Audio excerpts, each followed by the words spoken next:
नमस्कार मंडळी, स्वागत आहे तुमचं कानून मराठी या चॅनलवर. तर आज आपण एक नवीन टॉपिक सुरू करत आहोत.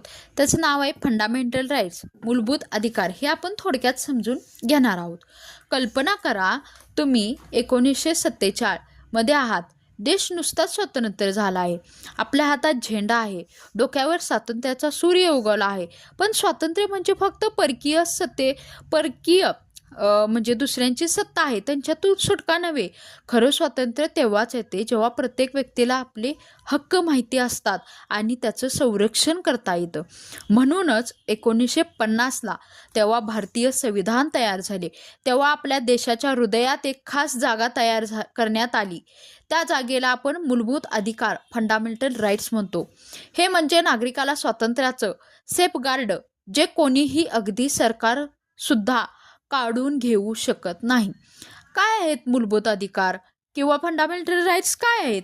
भारतीय संविधानाच्या भाग 3 पार्ट 3 म्हणजे पार्ट 3 मध्ये अधिकार दिले गेले आहेत आणि हे 6 अधिकार आहेत.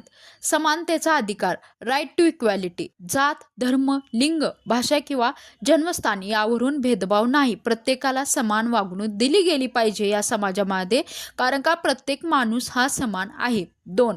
स्वातंत्र्याचा अधिकार, राईट टू फ्रीडम, बोलणे, लिहिणे, एकत्र जमणे, संघटना तयार करणे, देशात फिरणे, कुठेही राहणे, व्यवसाय करणे.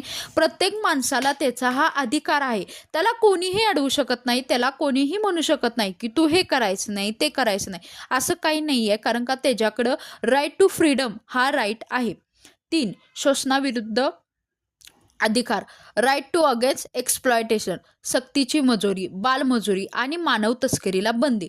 कोणीही बालमजुरी एका लहान मुलाकडून करून घेतली जात नाही किंवा केली तरी तो त्या बालावर किंवा त्या बालकावर गुन्हा करतो.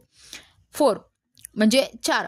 धर्म स्वातंत्र्याचा अधिकार, right to freedom of religion, आपला धर्म पाळणे, प्रचार करणे आणि बदलणे याचं स्वातंत्र्य. आपल्या धर्माचं आपण संरक्षण करतो. जर आपला धर्म आपल्याला पुढे न्यायचा असलो तर आपण त्याचे प्रचार करणे, म्हणजे त्याच्याबद्दल चांगल्या चांगल्या गोष्टी सांगणे, हे करण्यापासून जर तुम्हाला कोणी रोखत असेल तर तो तुमचा right to freedom of religion हा उल्लंघन केल्यासारखं होतं. 5.